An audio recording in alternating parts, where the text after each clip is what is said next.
Want to kick it off? You want? Yeah, if you want me to. Good evening, everybody. I'm Nate Reichert. I'm the new Director of Planning and Development for the City of Lebanon. And this is Tim. He's our planner, and he's also going to walk us through proposed zoning changes. I've been with this city about 6 weeks now, so it's been fun learning the hometown rules, as they say. So it's been a good learning curve. While I functionally understand all of the theory on what's coming out from the zoning proposals that are in front of us, tonight, they have been being worked on by the department, for quite some time to develop new ideas for housing and some new ideas for sort of allowing zoning changes to promote some good things to happen in the community. So what we'll do is we've got series of amendments that we wanted to have just a public forum about to number one, to talk with and to get some feedback, to understand a little bit about what everybody seems to think about what our proposals are. The zoning proposals will have initially been read in by the council. That was done a couple weeks ago with their council meeting. So once they're read in, then they get taken to a series of boards to be approved and get some feedback from them. So planning board will chime in, the conservation commission will chime in. Where else is it going to go? Yep. So it's sort of kicked off by the council in early October. Then those amendments are reviewed by legal counsel. And then we provide those to our land use boards for review and comment, and all those meetings are open to the public. The planning board will hopefully have the most time to really dive into these. They're scheduled to begin looking at them on November 21st, Monday, November 21st, at their next meeting. If needed, that conversation and discussion will spill over to the December 12th planning board meeting. The zoning board will pick these up on the next evening on November 22nd at 7 p.m. This Conservation Commission on December 9th. And then we're hoping to schedule another public information meeting in some format and in some location for sometime in December. And then what we'll do is we'll take all of the comments and feedback that we've received from the various land use boards, legal counsel, from our informational meetings, and we'll propose some tweaks and changes to what the council saw originally in early October.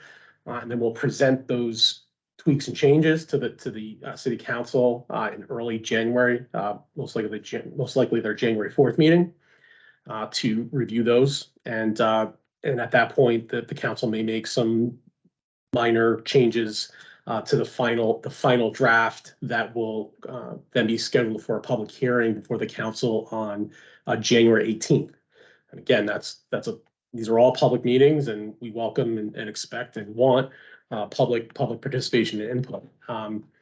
The public hearing on January 18th will be an opportunity, as most of these will be opportunities for you to participate and provide feedback. And following that public hearing, the council will hopefully adopt whatever amendments, the final form of the amendments that come out of this process.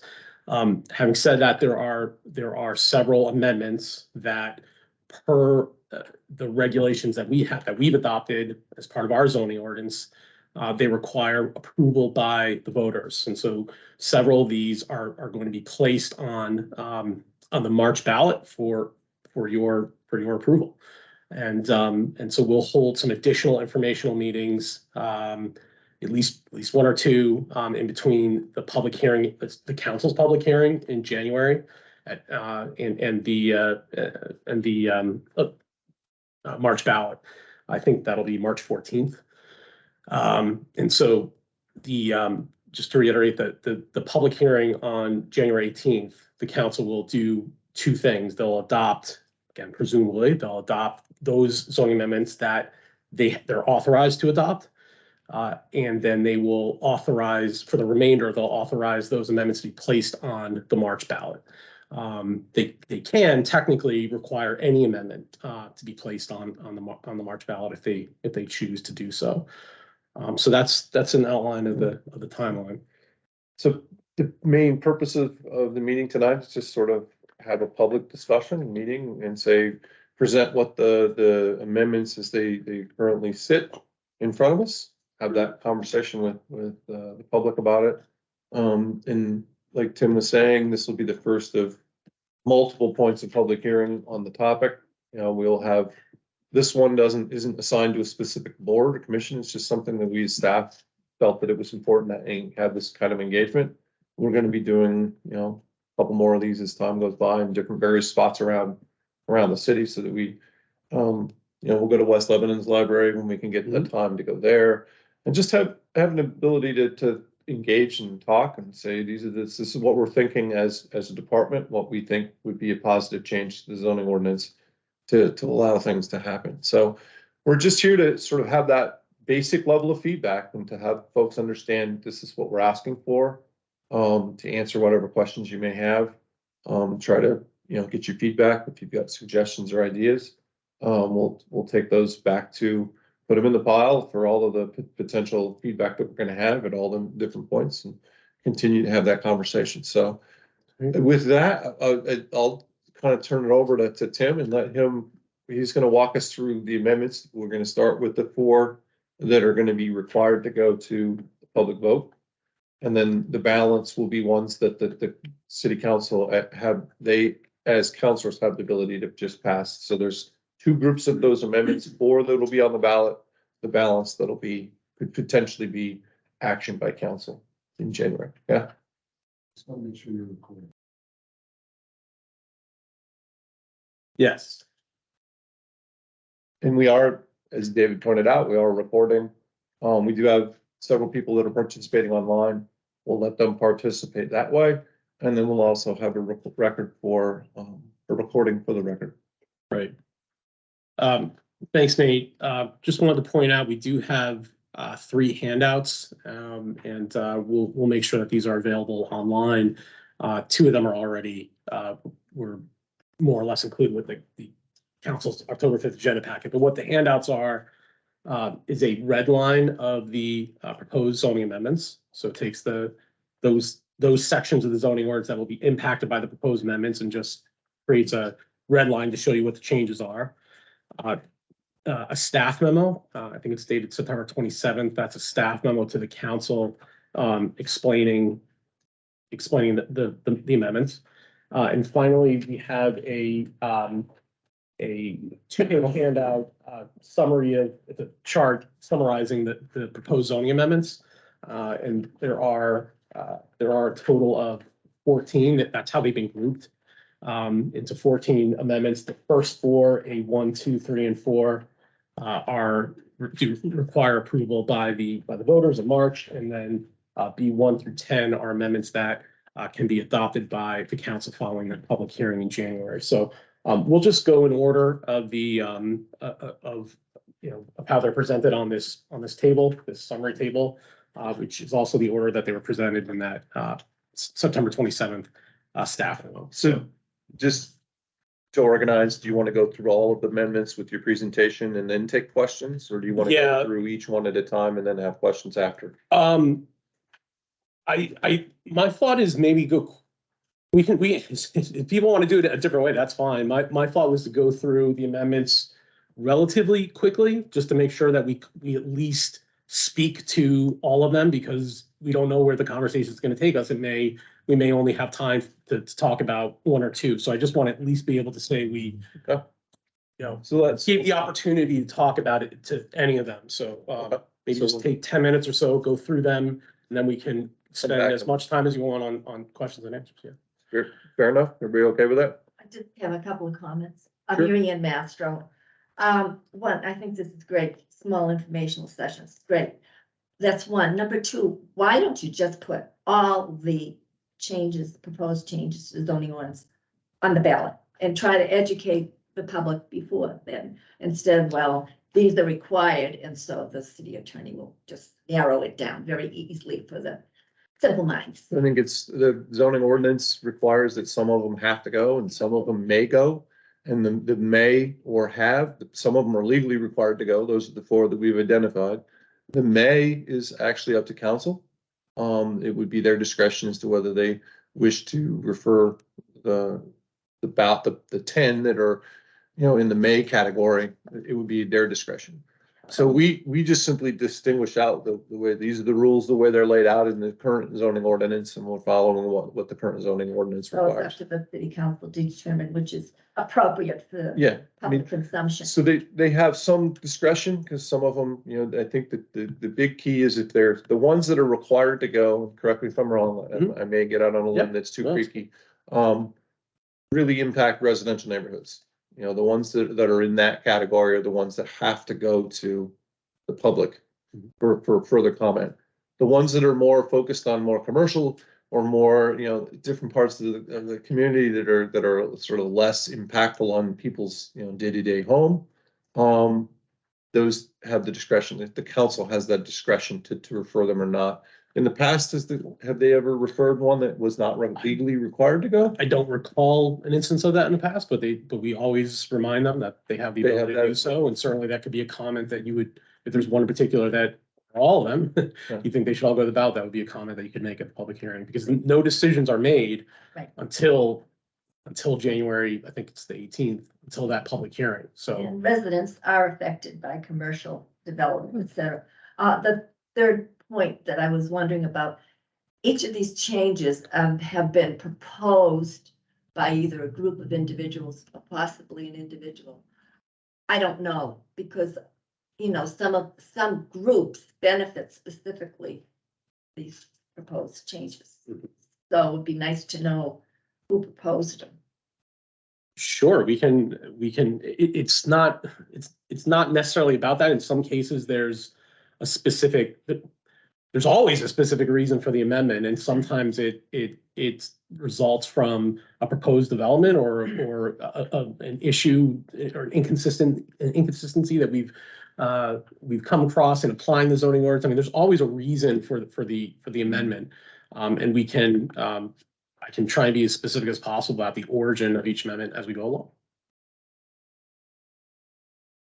Well, the First Amendment is a proposal to create regulations for cottage housing, which is not a new concept in terms of general planning practices and theories and principles, but would be something new here in Lebanon. And the idea here is to try and give opportunities to provide types and levels of housing that are affordable and desirable at different stages of people's lives. And so it's that type of housing that falls in between your single family neighborhoods and your large multifamily residential, the latter, which we've seen quite a bit of recently. And so, recognizing the need for all types of housing and affordable housing here in Lebanon and in the Upper Valley in general, that the council had I think it was a special meeting back in April to talk about that very issue. It comes up constantly. There's a very high demand for housing. There's a very significant need for it. Everyone's talking about it. I think there was an anecdote recently from one of our planning board members was in the hospital and was told that sort of without exception, everyone he sort of encountered, nurses and otherwise, traveled a minimum of 45 minutes on back roads to get to work. So that's just those types of examples are countless. So there's a clear need for housing, and so we're trying to provide what's referred to in the planning realm as the missing middle, and so the cottage housing development is a way to hopefully incentivize and provide opportunities for providing smaller scale, affordable housing for people, while still hopefully providing opportunities for home ownership. And so what the cottage housing does is to allow really denser developments. You need that density in order to make these projects economically viable. But you allow a denser development with a mix of either exclusive to detached cottages, or maybe a mix of cottages and a building containing 2 or 3 or 4 units. But a smaller development that's focused around an open space, a common open space, and is subject to certain design requirements that a typical development, a non-cottage development, wouldn't be subject to. And so we're proposing to allow these on lots of half acre, at least half acre in the R1, R2, R3, RO, and RO1 districts. And they would be permitted by conditional use from the planning board, so it would require a heightened level of review as well. They're intended to, again, provide those opportunities for affordable homeownership, but the flip side is that there are these design requirements that need to be satisfied relating to building footprint and roof height and parking locations, and again, that provision of open space, a certain amount per unit. And so with those heightened controls, again, this is a kind of a tried and true method of establishing those affordable home ownership opportunities in other communities. It's not as prevalent in New Hampshire, although some communities have adopted ordinances like these. So this is, and I'll flip through and show some examples of what we're hoping to achieve by allowing these in our residential districts. Do you want to add anything? Would the falls come into this category? The falls, no, the falls development in West Lebanon. No, well, no, because there's a limit on the number of. I think we're proposing to allow between 3 and 15 units. I'm saying as an example of a cottage. Right. I think it's getting close. What you're missing there is the common open space and maybe some of the design standards, like these would require a front porch on each home. I don't know if I don't know if So you have specific requirements on your cottage development. Yeah. Yep. Yes. So for example,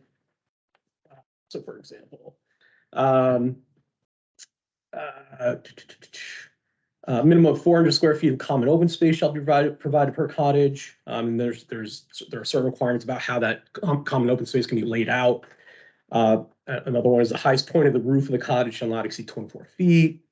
Cottage shall have an unenclosed covered front primary porch of at least 60 square feet in size. And so there are requirements, again, that are intended to make sure that these developments are compatible with surrounding uses. And with the minimum half acre lot size, there are definitely some opportunities for this type of development. Otherwise, we wouldn't be proposing it. But it's not extensive. There aren't a ton of lots that will meet that requirement. One of the things that the perfect example of the front porch that goes out to the common space in the middle is a design feature that's been proven to actually create better interaction between neighbors and a better sense of community between the neighbors. And the idea of a neighborhood like this is to, one, promote interaction between the neighbors, hopefully have different age groups that are present. So you have young families, sort of middle level and some older folks that are all living in that same group. And you promote that sense of community by creating opportunities for them to interact. So what you have is this with the front porch, which is a design feature that's required, has to be there, is really gets people out instead of in their backyard. It gets them in their front yard. And then by being in the front yard, you also have that 400 square feet of space that oftentimes is sort of almost becomes a garden. So people are now either they're on their front porch, they're relaxing for the evening, they're having their dinner, they're working in the garden, people are walking to and from and being able to interact. So it's a way that you're by design creating a community that's going to become a neighborhood by the sheer architecture of how it's being built. And that's the premise of what a cottage development is. It's highly architecturally designed. It's designed based on the best principles that we can have to create that sense of community and how neighbors can interact. And especially, they found the best ways occur when you have people that are interacting, different age groups, different groups of people, you know, different diversity within that group, really creates a very cohesive neighborhood. And that's the piece where if you have this put down into an existing tapestry of an existing neighborhood, it's simply going to make that neighborhood feeling and that sense of community, enhancing it rather than trying to wall it off and trying to keep separation. So it's by design set up to be more community oriented, but I think the second piece is it's by design what they call affordable by design. It's not going to be a big giant footprint of land. It's not going to be a 3,000 square foot house. It's going to be more of a 1,100 or 1,500 square foot of living space, but that allows it to be more affordable as a consequence. I mean, you have more of them, and that density then allows the economics to work as well. But the drive here is driving affordable by design and neighborhood by design as well. It's very lovely, and I wish that could happen. But you said the smallest it could be would be a ½ acre for the cottage development. 40,000 square feet. No, sorry, sorry. ½ acre in the. For the development. Yes, ½ acre in the RO, RO1 and R1, but 40,000 square feet, almost a full acre in the R2 and R3. Oh, really? Okay, but so if you had like cottages, say a ½ acre, which is, you could have 8 cottages. Now, I'm sure it could be done nicely. On the other hand, it might not be, depending how much time and effort the developer might want to put into it, or the planning board might want to be a little careful. So, but didn't you also say that it could be multi-unit? It could be a building that was multi-unit. That's the current proposal, yes. So that would take away, I would think, from, the neighborhoodness, because multi-units tend to come and go. People, it's more transient than maybe your cottages may be. Something to consider. So, why don't we move on to the next amendment? And we can absolutely come back to this, and we will. And again, this will continue to be a focus of our conversations and discussions, particularly in the if the council decides to place us on the ballot in March. The February meeting in particular will have a strong emphasis on really exploring going into depth into the cottage development regulations to the extent that we're not doing so now. So that is an introduction to the cottage development concept.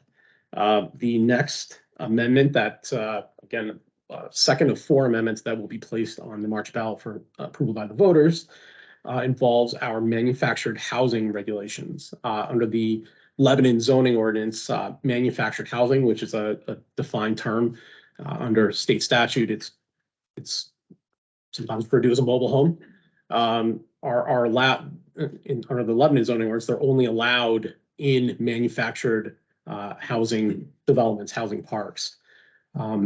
Currently, we have 3 housing parks, 1 near Alice Pack Day and 2 in East Lebanon, on either the north and south side of Muskoma Lake. And the idea with these regulations, these 2 stem from the council's discussion back in April about emphasizing housing and providing additional opportunities and avenues for affordable home ownership and housing opportunities in general. And so it's sort of a group of amendments that does one of several things. First of all, it just kind of from an editorial standpoint, it streamlines the regulations. Currently, there are 3 types of manufactured housing developments, and one is really redundant of the other. And so we're just proposing to narrow the types of manufactured housing developments that you can have, either a manufactured housing park, which is what all 3 of those current developments are, or you can have a manufactured housing plan unit residential development. But more importantly, the regulations or the proposed amendment will sort of, right now, all 3 of those manufactured housing parks are non-conforming to our current regulations that apply to those parks. So you couldn't replicate today those parks under our current regulations. They're quite a ways off. The current regulations are quite a bit more onerous, I would say, than what we actually have on the ground here in those three parks. And so we want to try and allow those parks to be, at least to the extent possible, to expand, to allow future opportunities for manufactured home ownership. And so if we were to keep our existing regulations, it'd be very difficult to allow that to happen. Even though we think our manufactured housing parks work very well as they are. So we're trying to bring those regulations much more in line with what we actually have on the ground today. At the same time, we're trying to bring, sort of along the same lines, we want to allow the density that is there now to be replicated in any potential future expansions of these parks. And so we're proposing a density of 5,000 square feet per unit, which again is a very, very approximately the average density at the three manufactured housing parks. So that's the gist of this bundle of amendments that's packaged into as A2. Didn't that used to be 10,000 square feet? Correct. So you're making it. Well, it depends. It depends where the park is. So in the rural lands districts where the two parks on Muscoma Lake are, I think that's one per 10,000 square feet. But the density in the R1 district, which is where I think it's the Jensen's mobile home park is located, it's 10,000, 2 units for the first 10,000 square feet and 3,000 square feet for every additional unit. Where's that? That's next to Alex Peck Day Hospital. Sure. Yeah, but the other thing that the city's doing, at least is changing it from 20% to 15% of the total area for common open space or recreation. So you're decreasing the amount of open space for the manufactured home parks. That's to try and keep these regulations more in line with what we have on the ground today. We don't have even nearly 15% open space for at least for 2 of the 3. Why? All 3. Why do we want to duplicate what we have if we want to improve on it? Well, we're not. I think that's a good point. Thank you. We're not entirely making these. Again, this is a perfect example. We're not completely making them uniform, or we're not proposing that the regulations conform 100% to what's on the ground today. But we want to make it more compatible with what's on the ground today. So, for example, 15% open space is a good example. The 3 parks don't come anywhere near that. And so we're just trying to lower it a little bit to make it a little bit more reasonable for possible future expansions. We're easing the burden, but we're not eliminating the burden. Grandfathered in? Yes. Yes. Where do you see 20% versus 15? Do you have the? Red line? Yep. It's on page 8 of the red line.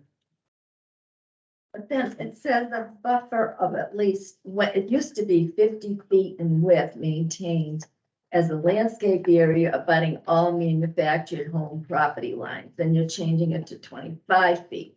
Mm-hmm. Well, that's the proposal. And Yeah. so again, it's just another one where Yeah, that's not. got it. Yeah.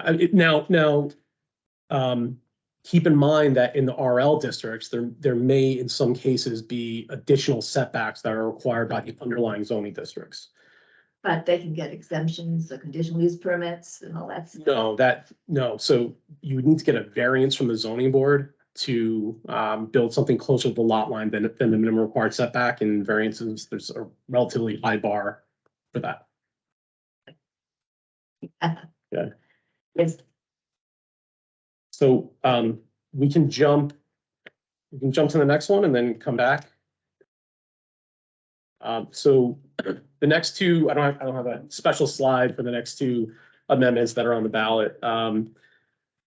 The first one is to allow accessory uses in the RL3 district to be uses allowed by right rather than having to go to the zoning board for a special exception. So this has come up recently in the past several times, actually, in the past couple of years, where a homeowner who has a home in the RL3 district has to apply to the zoning board for a special exception to obtain a to install a shed, for example. And so, applying for a special exception certainly isn't the end of the world, and it's certainly appropriate for a lot of things. That's why we require it. But this is something where we don't see a lot of value. We see a cost and a burden to the homeowner that's not outweighed by any value that we can see that would come out of these, requiring that heightened special review from the zoning board. So it's a simple amendment.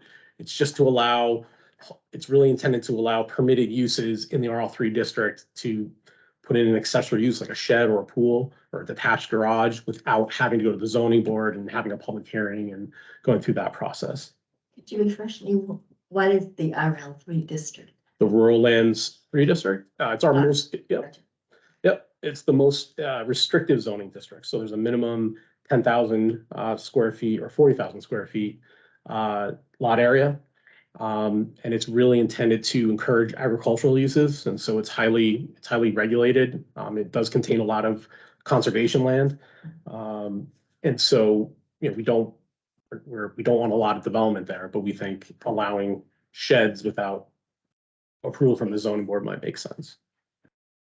Yes. Just a question to understand, so did someone potentially come forward and say that it's annoying because they can't build a shed, or?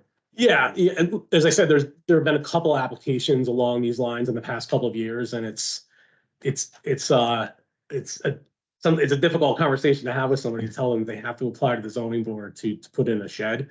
Again, when there's not a lot of value that comes out of that public hearing process. So I was gonna say, because, to put a shed on a RL3 district, the point of the RL3 district is to be agricultural uses, right, non-developed, so I just think that's probably why they would want to keep that restriction there. Yeah, single family and agricultural.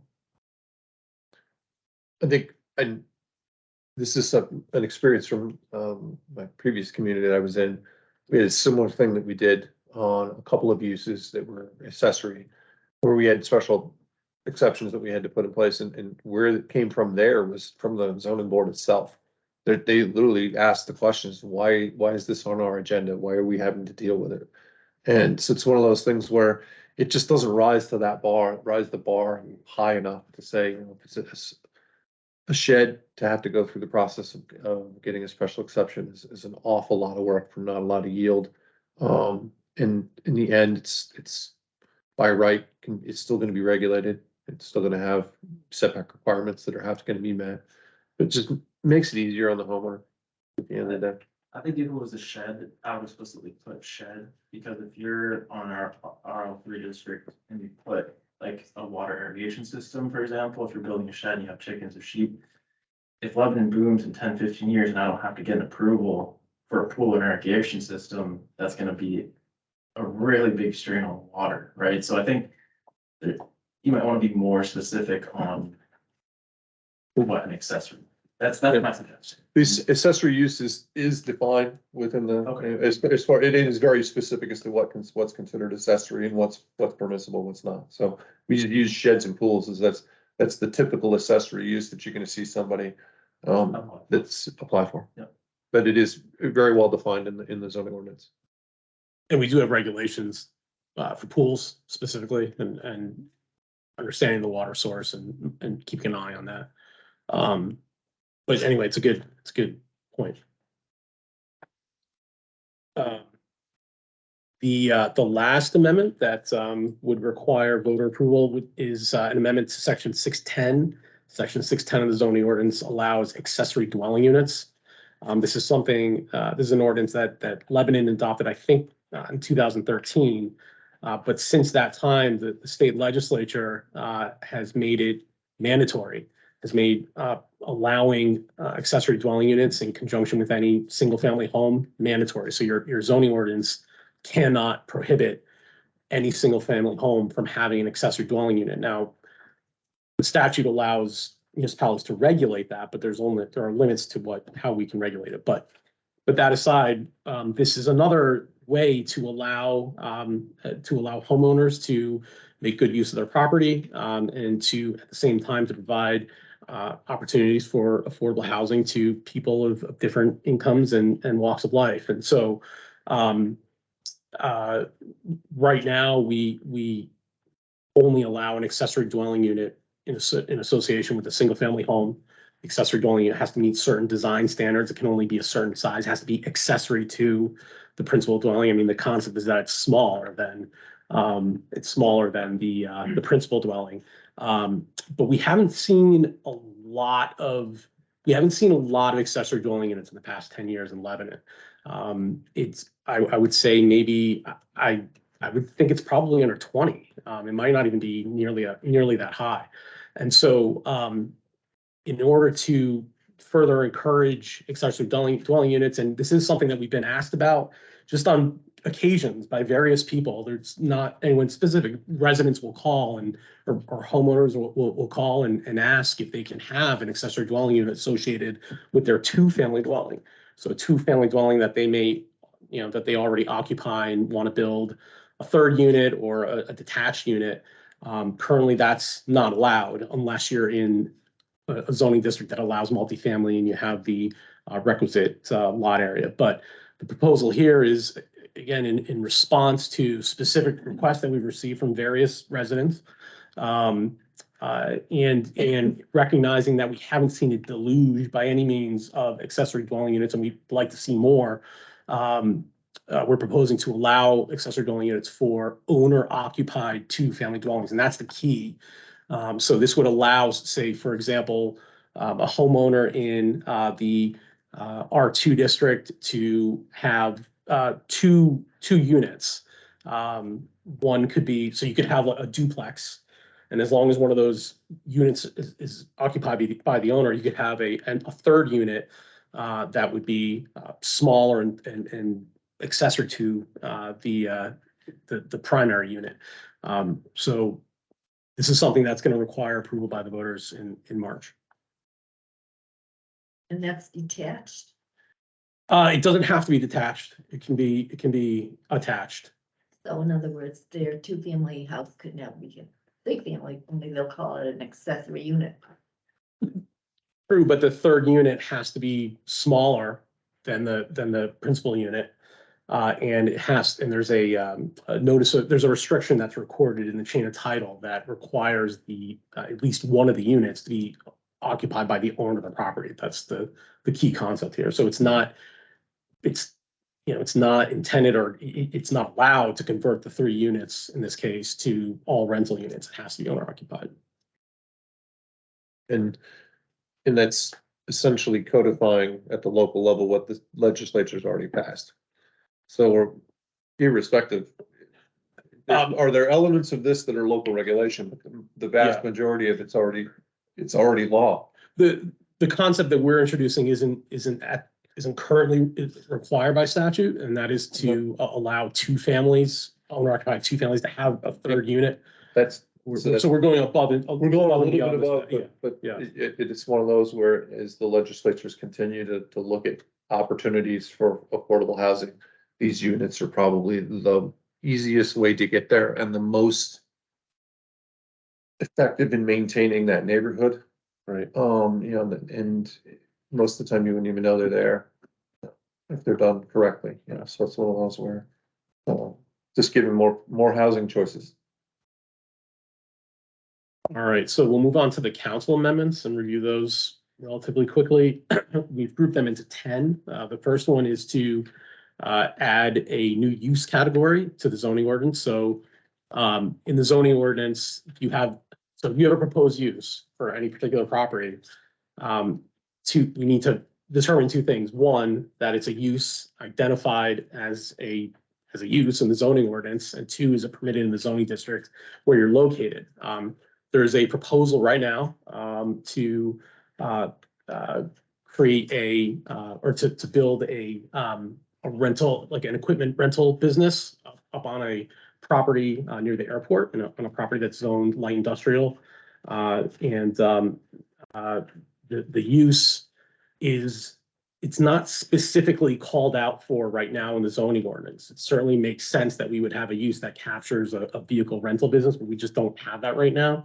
And so we're proposing to add that as a permitted use in the light industrial district. And so that's an application that you'll see come before the planning board in January. This and enterprise use now to operate. Yeah, I'm not, and that's the thing, we went back and forth several times about this, trying to figure out how this fits into the zoning ordinance. And I think there's an argument to be made that it already fits into the zoning ordinance. If for no other reason, we already have these businesses in Lebanon. So a decision was made at some point in time, but rather than force it, we just took this as an opportunity to fix the zoning ordinance, and it worked out with their timing as well. So it could be a new category. Well, it could be accepted if you went through a different process. You didn't have to have a new category for having equipment and machinery. You would have to take whatever the use is, has to meet one of the categories that's there. So Right. oftentimes it becomes a definitional argument. What is, and the problem with it is if you don't have something that meets that definition, the answer is no. And in order to get the use, it requires a use variance, which is nearly impossible to get. So it's one of those things where it becomes really a definitional problem. And from time to time, as new ideas or new services come along, you just have to add use codes. And I think this is one where it fits the business, what they want to do, but it also is logical to define what it means. Yeah. Right, like other uses we've found that the zoning ordinance doesn't specifically address in the past or in the recent past is car wash. So we added that as a use recently. That's the one that comes to mind, but it happens quite often. So I'm sure there'll be several more in the future as well. There's always somebody that comes up with a new idea that doesn't quite fit the little paradigm that we've already defined. And sometimes it's best to just sort of, oh yeah, that's not a bad idea. We'll go ahead and let that happen. Sometimes the answer is going to be, well, Yeah. it doesn't fit the zone and doesn't fit the definition, and the answer is no. But in this case, it seems to fit logically into the neighborhood it's going to. Yeah. The second one involves, I'm sure everyone is aware of the large signs, the tall signs. There are 4 of them around exit 20 off of I-89. There's Walgreens, Fireside Inn, and the 2 gas stations. These signs are non-conforming to our maximum sign height limit in the general commercial district, which is where these properties are located. The maximum sign height is 25 feet. And I think the shortest of those 4 tall signs is 50 feet. So quite a bit taller than what our zoning ordinance allows. As a matter of New Hampshire law, those signs are entitled to stay. And I would say as a combination of state law and our zoning ordinance, they're allowed to be maintained, and you can change the sign face. So there are legal rights sort of associated with those 4 signs, whether, regardless of whether anyone thinks they're attractive or not, they can stay.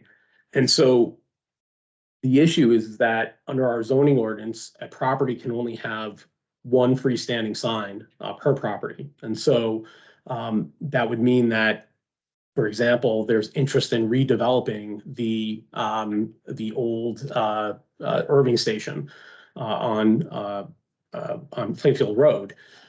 And under our current regulations, if they were to utilize the existing tall sign, they would be prohibited from having a second sign. And that second sign would be limited to that 25-foot height limit and the other size limitations, and it's intended to attract and address street level viewers, so people in cars and walking by, whereas the tall sign that's there now is obviously intended to attract highway customers. And so there's sort of an incongruity between what's there now, what's legally entitled to be there now, and what our zoning ordinance allows.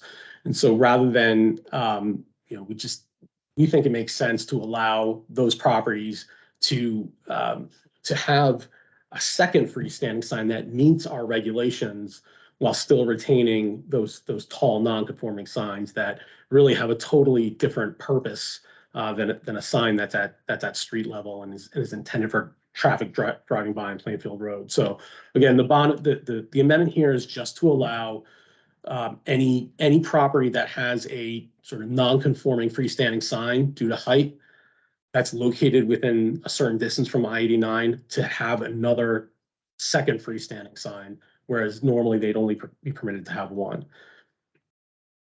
There's nothing uglier than more signs.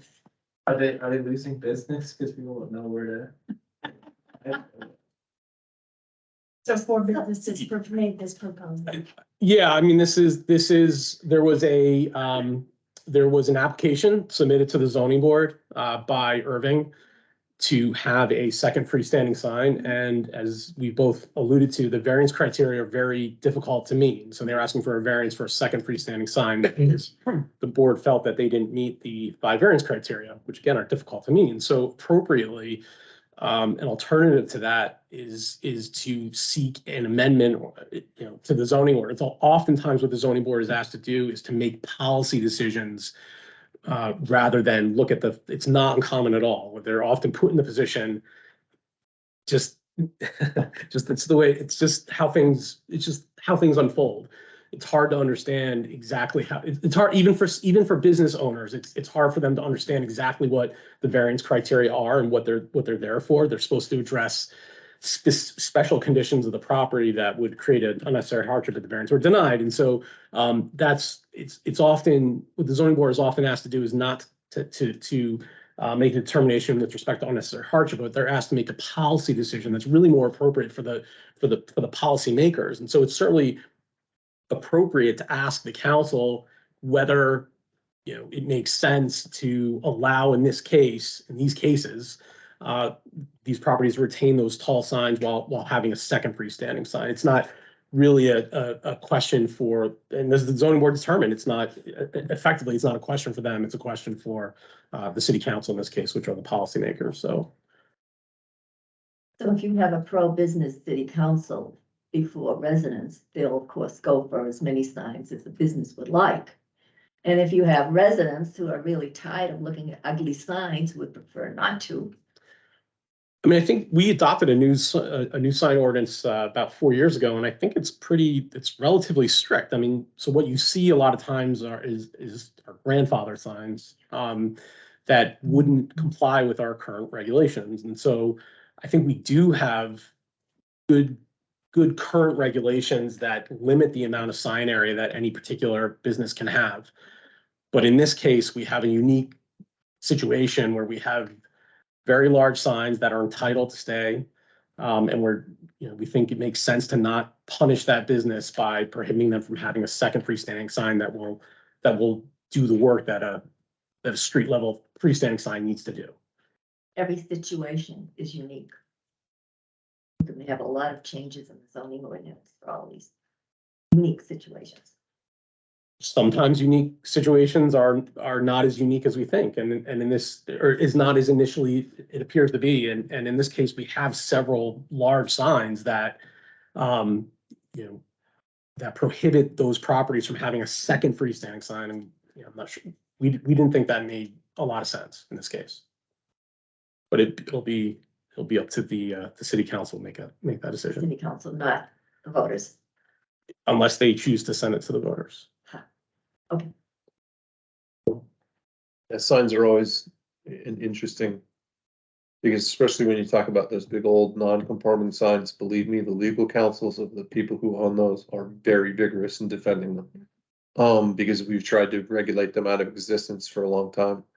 But the reality of it is that oftentimes that litigation is just, by the time you fight that fight, it's at the end of the day not worth fighting. It just costs an enormous sum of money for the city, but it also does deny it. But when you look at the hardship or criteria for a variance, what's the hardship for a sign? There is none. And the zoning board was probably correct in its determination based on, but from a logical standpoint, we're talking about 4 businesses with a legacy in a very limited space, allows them to organize their business and hopefully be successful. I just want to say something, because this keeps coming up. Sharon Leo Hill, City Councilor. And I think Marianne's point is a good question about why would the city council not just put everything on the ballot? And we're a city, and the way that we adopt ordinances is through the city council. That's how our government is operated. The default is that the city council is the policymakers for the city. The people of Lebanon decided that under very certain specific circumstances, when a zoning law affects more than 10 times the minimum lot size in residential zones, those shall go to the voters. So that's why those go to the voters. But we don't put every single ordinance on the ballot. We could choose to put everything on the ballot. So not just zoning, we could put, you know, we have collective bargaining agreements that we have to approve. We have to, you know, we make policy all the time. We could put every single city council vote on the ballot. That's certainly something we could do, but we don't, because that's not the government that we have. So I just want to keep the city council could put anything on the ballot. We may put anything on the ballot, but the reason that we don't is because our default is to run the government that the charter has declared us to have.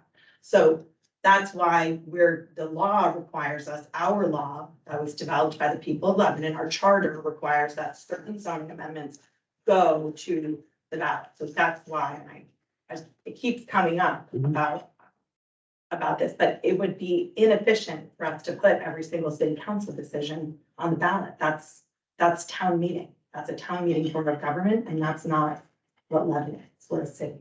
So that's. Thank you. Thank you, Council. All right.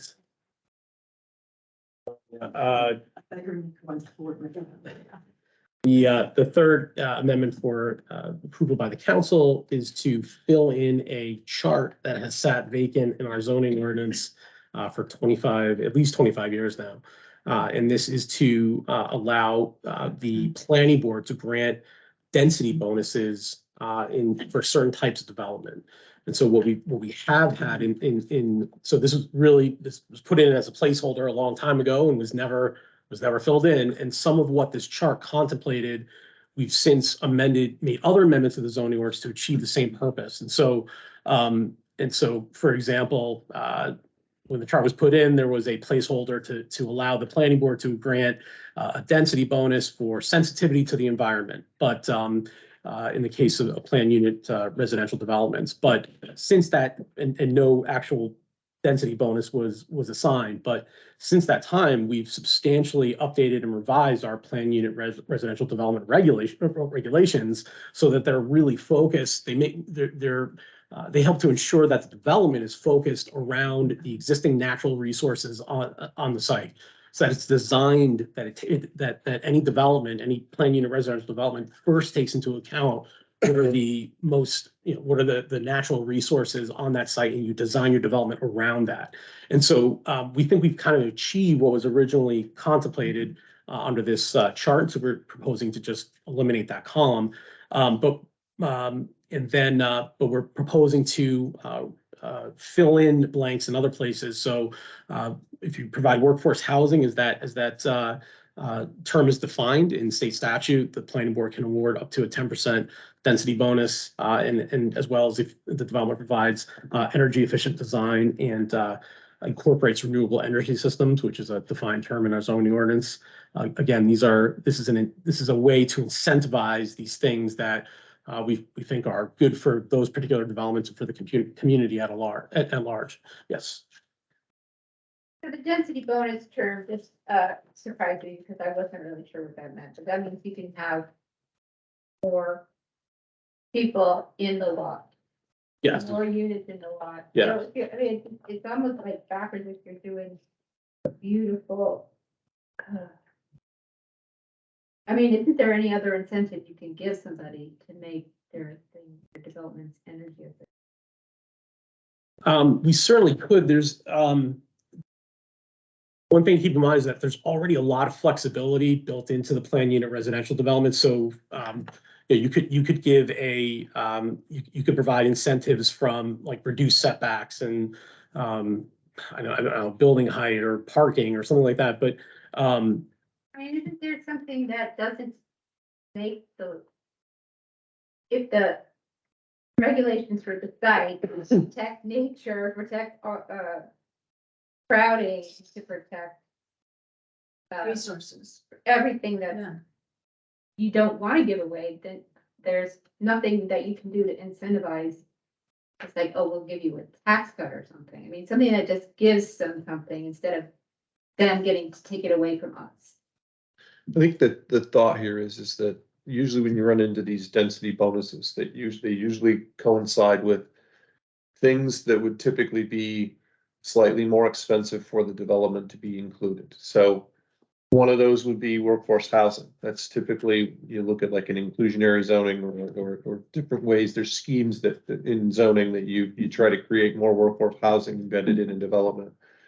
Basically, what you're saying is we're gonna let you build an extra unit or several extra units to help defray the cost of building this amenity, whatever it might be, if it's workforce housing. In the Yeah. case of the other ones, the renewables, but it's from an economic standpoint to make the development more desirable from a zoning perspective. That usually has costs associated with it, and the density bonus is there as a way to overcome that cost from the developer's perspective. So it's an incentive that just sort of self-extracts, and it allows you to get those benefited things that you really want. So it doesn't become just about what's the least expensive way to build it, that you then get the renewable energy, you get the efficient design, and you get workforce housing as bonuses for the overall development. yeah, and I think one way to look at it is that there are competing interests. And so in this case, we think that maybe allowing, one or, a few more units, or encouraging the incorporation of renewable energy systems or energy efficient design outweighs the harm, if you will, in allowing a little bit more density. And so it's just trying to balance interests. Maybe I just don't understand how, government works. So like, if I can't really give a tax break to somebody, but somebody else, I mean, it's not you that can do that. So that's my question. It'd be a tax break at the local level. I've seen various schemes over my time in different parts of the country. Typically, I've seen that it's usually associated with property taxes and then some kind of an abatement over time. And, usually they're fairly unsuccessful. Just because the magnitude of the tax break just isn't there. It's not enough to justify whatever the ask is from if you give me this, I'll give you that. Oftentimes it's hard to give good tax breaks at the local level.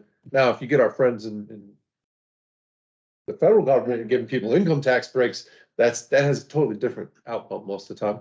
But I think it's hard. It's very, very difficult to find that incentive structure at the local level because we only have so many levers to be able to pull. I was reading about in Upper Valley that there were grant available to, if people are making affordable housing. There are. There's actually, I think we're going to continue to see more and more. There's some state programs that were put out that they have some incentives.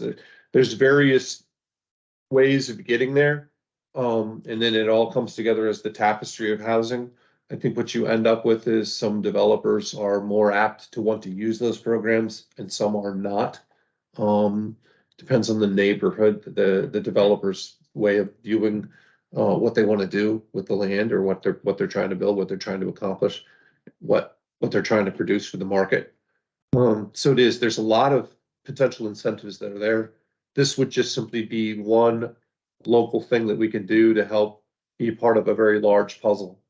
Honestly, there's pieces at the local level, the state level, and the federal level that all come together. I just jump on and do that.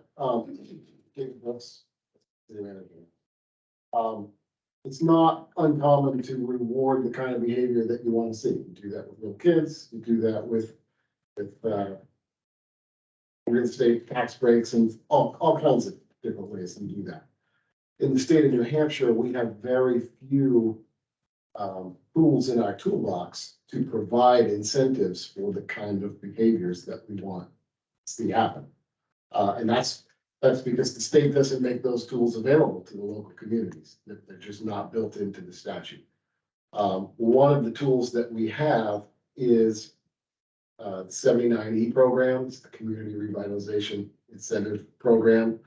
That allows, again, for a project that will provide some defined benefits to the community.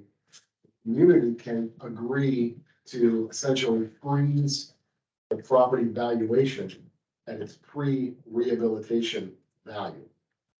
So that the property owner has a few years, and it's very limited. It's up to 5 for basic improvements to rehab a building. You can get 1 to 2 to 4 years if you're adding housing or affordable housing, things like that. It basically freezes the property value at that pre-rehab value.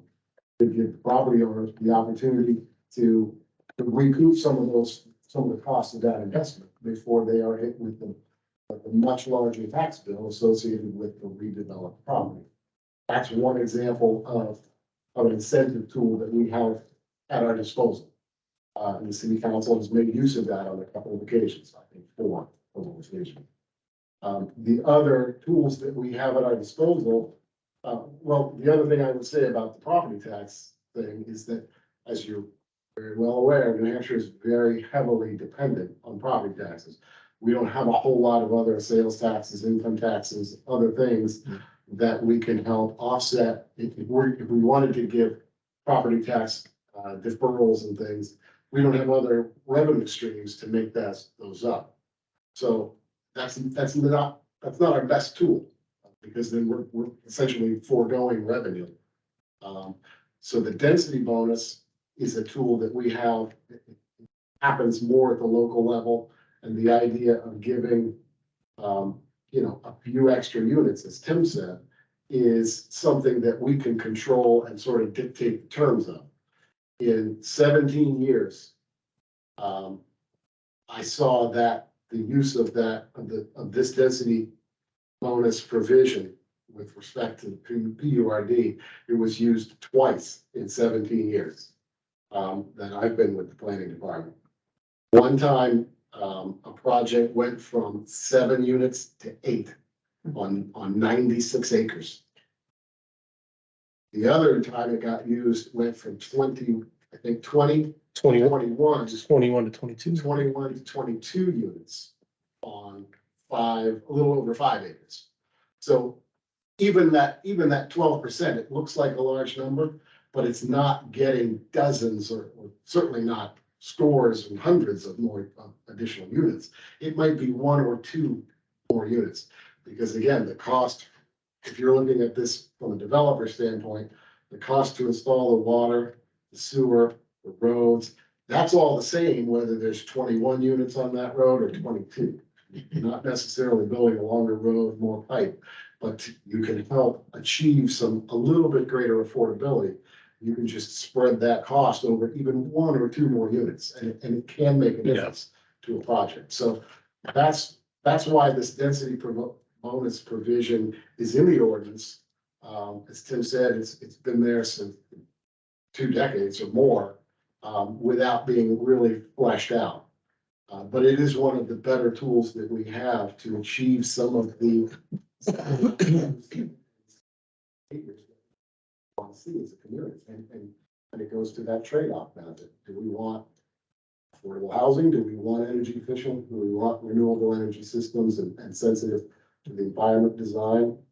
In some cases, it's appropriate to sort of quote unquote reward that behavior with another unit or 2. And the numbers are relatively low from my experience. I know Wesley was 20. And if you did 30%, you could use the comp permit. So that was affordable housing. Connecticut was 25%. And then if you wanted to use E30G, it was 30%. So the bonuses that Southern New England is using, again, with various points of success. It's not typically, you fairly rarely run across this, because subdivision developments of this magnitude don't happen every day. They're fairly rare in and of themselves. And then when you say a developer who wants to avail themselves of an incentive like this, You're only talking about a couple of units over David's 17 years, but you can count on one hand the number of units that's been, yeah, 2 extra units. So it's not used as a great tool, but it's there. And sometimes when it does make an impact, it does. And it is, I've seen it work very successfully in a couple of instances in developments in Westerly, but I'll tell you, the discussions we had about what the actual density of the land was consumed most of our time. It is, but it's important to have it defined and that there is this, we can say, if you give us this, these are the things we desire, we're gonna give you a little bit of a bonus. What if a project was affordable housing and energy efficient and renewable, et cetera? So they qualify for how much? 30%. Right. It's Now, cumulative. just speaking as just a plain old resident, it seems to me, if someone is really saving on resources and they really deserve a medal, so we'll let them use more resources, natural resources, because they save resources. That to me is still an oxymoron. I guess my brain is too simple to figure that one out. But anyway, that's my thought.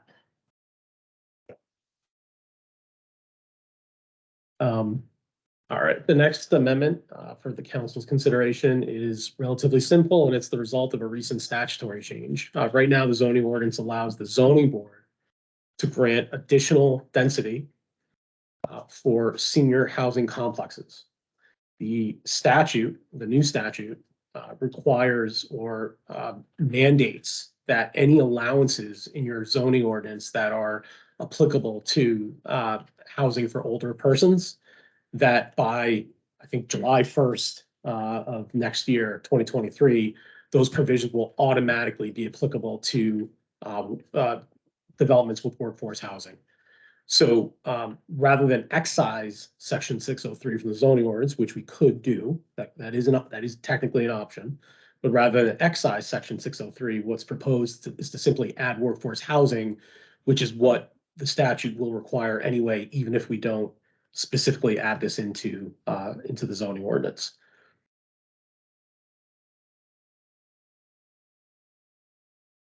From an ease of reading perspective, though, it's a lot easier to have that built into our local, just so that if you don't have to have the think two-dimensionally where you'd need to know about what was going on at the state level in order to understand how it would impact the local level. Just having it be a simple read, having it all included is helpful to the developer or the person that's looking at doing work under that provision.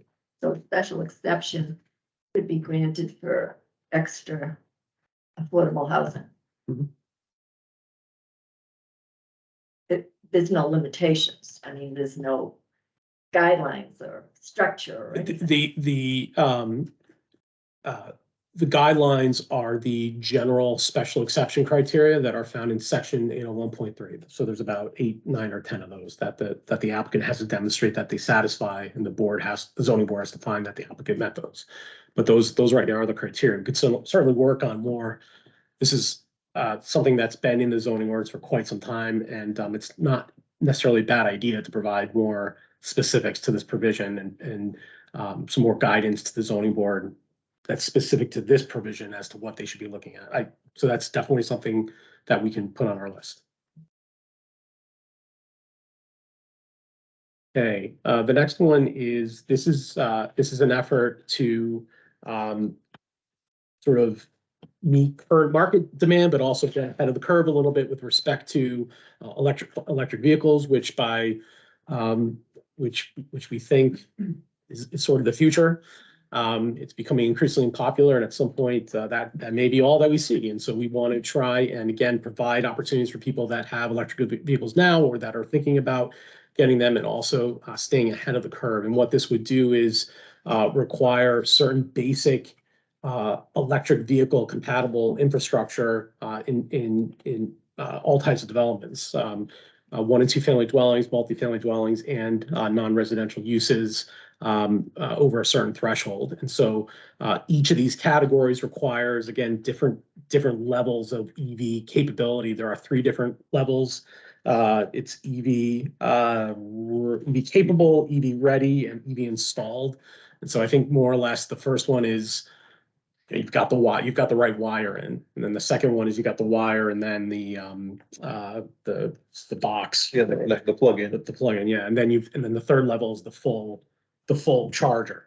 And so for each of these different types of developments, there are a certain percentage of parking spaces that need to fit into each one of those EV ready capabilities. I think the statistic is that to retrofit parking spaces to accommodate electric vehicles, once construction is complete, costs, I think, 4 to 6 times the amount it would cost had it just been done in the first place. And so these are zoning regulations, and so a development would be subject to these, and they're not waivable by the planning board. You would have to obtain a variance from the zoning board. So these are pretty, these are intended to be followed and will be difficult to not follow.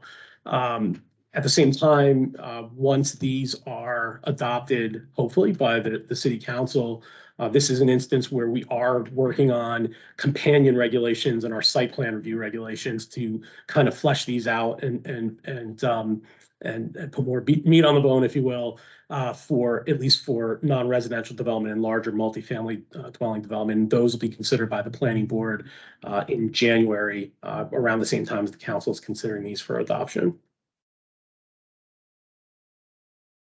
The next set, I don't have any special slides for them. The Sixth Amendment exempts certain signage for medical center complexes from regulation under Section 608. So right now, we only have one medical center complex, that's DHMC.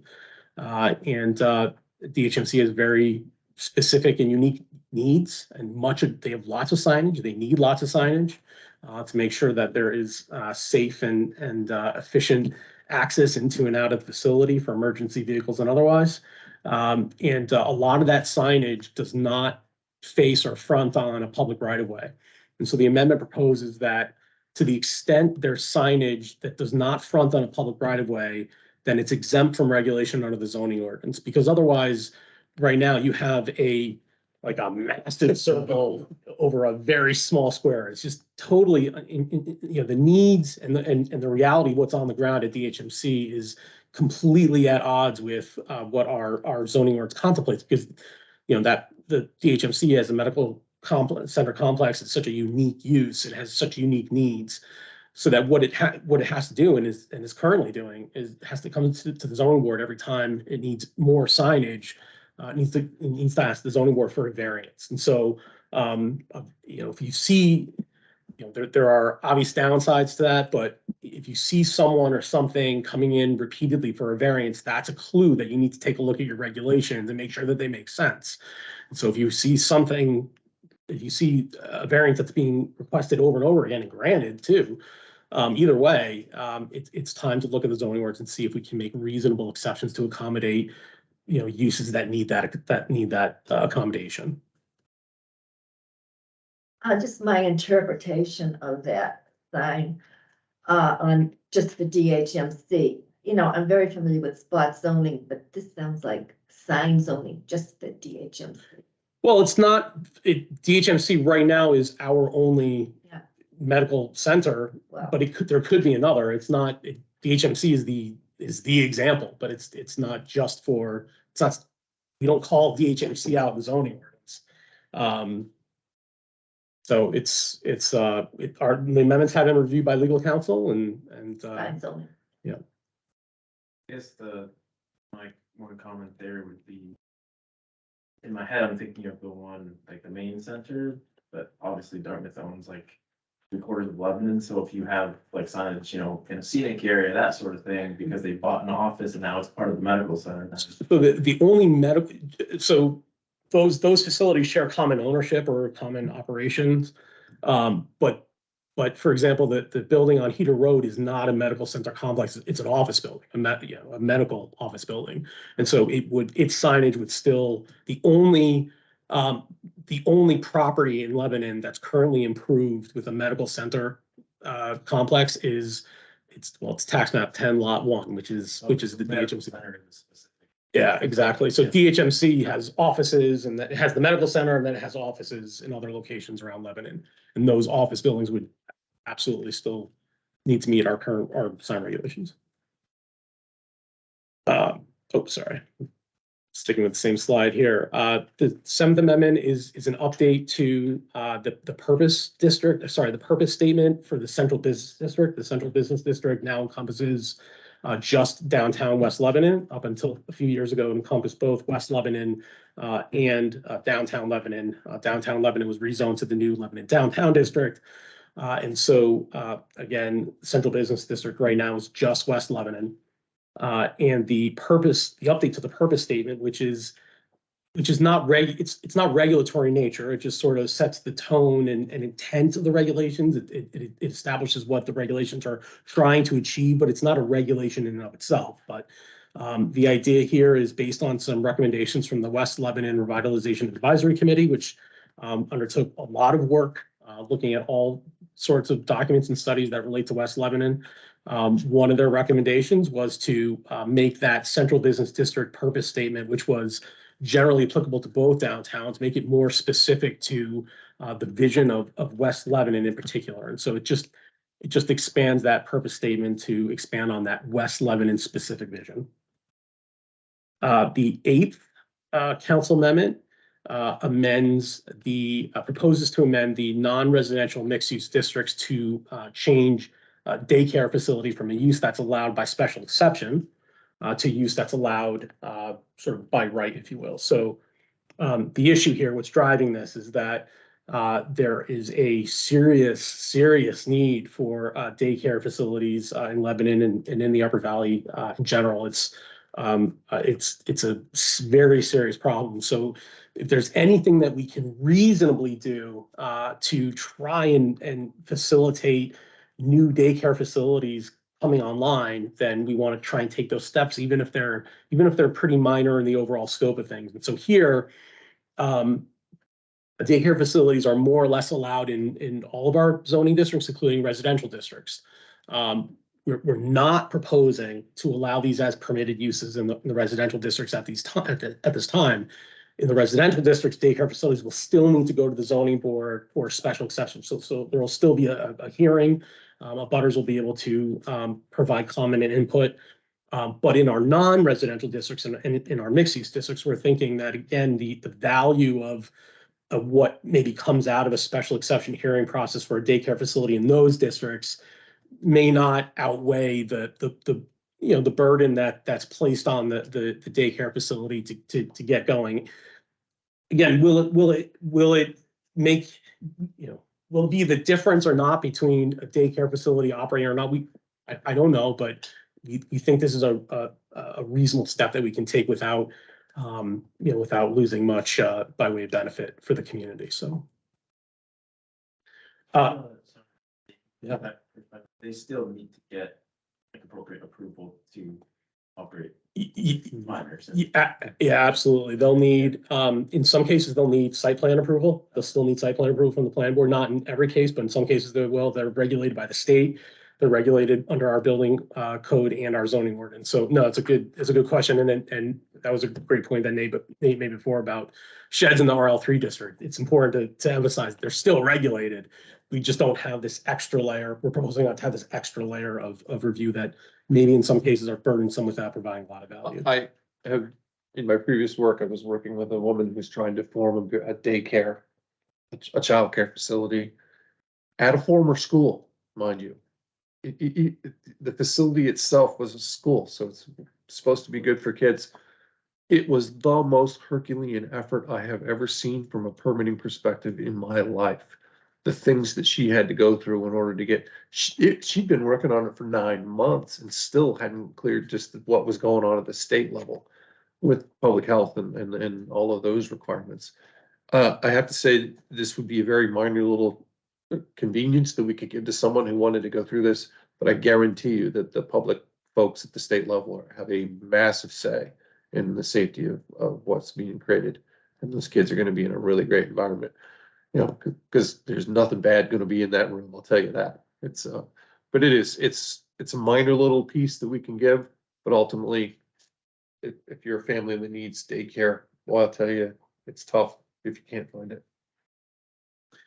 The Ninth Amendment is sort of a catch-all. There's lots of little things that we do in the course of preparing these red lines to, catch little errors or things that don't make sense, that are very, very minor in scope and don't really require their own, we don't think requires their own amendments. How these amendments are adopted by the council and how they're placed on the ballot, to the extent they're placed on the ballot, is at the end of the day up to the city council.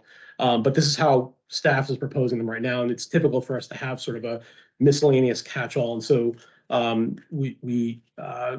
one example would be that for a planned unit development, we are clarifying that if there's an existing building on site that's non-conforming to the PUD requirements, like a setback. So for a planned unit development, there are certain enhanced building setbacks that apply to that development. In some cases, it's 50 feet, in some cases, it's 75 feet. But if there's a building that's already on site that maybe is 40 feet from the front lot line or whatever lot line, we don't think it makes sense to require that building to be torn down just to be able to utilize the rest of the property as a planned unit development. So it's a relatively minor change, but an example sort of that, and that's probably more significant than the other ones. That's why we've called it out specifically. But another, we think, very minor amendment is to increase the number of chickens permitted for 1 and 2 family dwellings. This is another example where a resident contacted us back in April and has been pretty persistent about committed to seeing this through if there's interest on the council's part. And so we thought it didn't occur to us at this time to look at that, but we had an interested resident. We thought it made sense, and so we're proposing it to council. The same restrictions on chickens still apply. They have to be in a coop, they have to be in a closed area, and it's just allowing more. No free range. No free range, right? I'll go for a walk. We had a neighbor who kept chickens, and this Yeah. is right downtown Lebanon. It was Yeah. delightful. Yeah. There you go. And they were free range sometimes, but there were cats who kept them around. Yeah. Yeah. One that went down to the senior center one day. Really? Oh, yeah, outside, not all over the place. They finally get somewhere. Actually. So they didn't want it. I don't worry about that. So I mean, I really, I know it's tedious, but I encourage everyone to at least kind of flip through the red line to see, if there's something that we didn't, we think that anything significant we've called out as its own amendment. But if you have any questions about anything, there's not a whole lot, but there are little changes here and there that you might have a question about. So what the council will do is adopt each of these amendments, and then when they adopt, sometimes it's done differently, but they'll kind of adopt the amendments if they're presented in the red line. And so that'll capture all these little things that are kind of tedious, but take up a lot of time if we went through each and every one of those. But we're not trying to, we want you to read them, we want you to be aware of them. And if you have any questions, we can talk about them at any time. So hopefully we've captured what's most significant. The final amendment is not an amendment to the final proposed amendment is not an amendment to the zoning ordinance text. It's an amendment to the zoning map, which is part of the zoning ordinance, but it's the zoning map. And so in this case, it divides the city up into different zoning districts. In this case, we're looking specifically at the property that is it's the State Line Sports property, and that property is currently split zone central business district and R3 residential 3 district. So probably about 3/4 of it is in the R3 district, which is a single family residential zone, and the front quarter or so is central business, which is the downtown, kind of typical commercial uses that you'd see, just like State Line Sports or retail store. The zoning amendment reflects something that is contemplated on the master plan future land use map, which identifies, I think it identifies the whole property as being, there's a confusing overlap between the names of the zoning districts and the names of the future land use map designations, but in this case, they're both central business districts. So the entirety of the property on the future land use map is envisioned to be central business district. And so sort of in keeping with that vision, what we're proposing to do, and this comes out of the work that West Lebanon Revitalization Advisory Committee did. We're proposing to not rezone the entire property to central business district, but to extend that central business district zoning, basically up until the point where you have, I guess, over the portion of the property that's really kind of already improved, for lack of a better word. It's cleared of vegetation. I think there's some vehicles parked there. There's not a lot of natural value, natural resource value left to that portion of the property, and it's developable. It's right near downtown. It's an opportunity to utilize that property. It's almost the state of the property or at least the portion of the property that we're looking to rezone. It's calling to be redeveloped in a manner that's envisioned for downtown West Lebanon. And this rezoning, maybe of about half the property, will enable that development.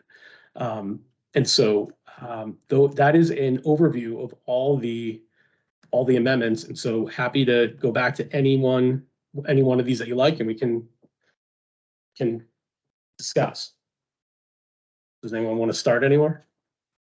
But it's a general question as to, and most of them, these amendments, kind of are in that problem that I see is that, we're working on something that was talked about, I don't know, maybe 20 years ago as far as density, but I didn't understand it as simply, increasing housing density. I remember the conversation being more to the point, to the effect that, having closer, proximity of businesses and housing. And what I've been seeing, and most of these, proposals support that, is that we're supporting denser housing. And I don't see where, allowing for businesses that those live in those types of housing would support, the business, the businesses would be supported by those. Where that comes into play. And the reason I say that is I was part of the steering committee for the master plan. And that was kind of the guidance that we're using. And I think some of this has come out of that. And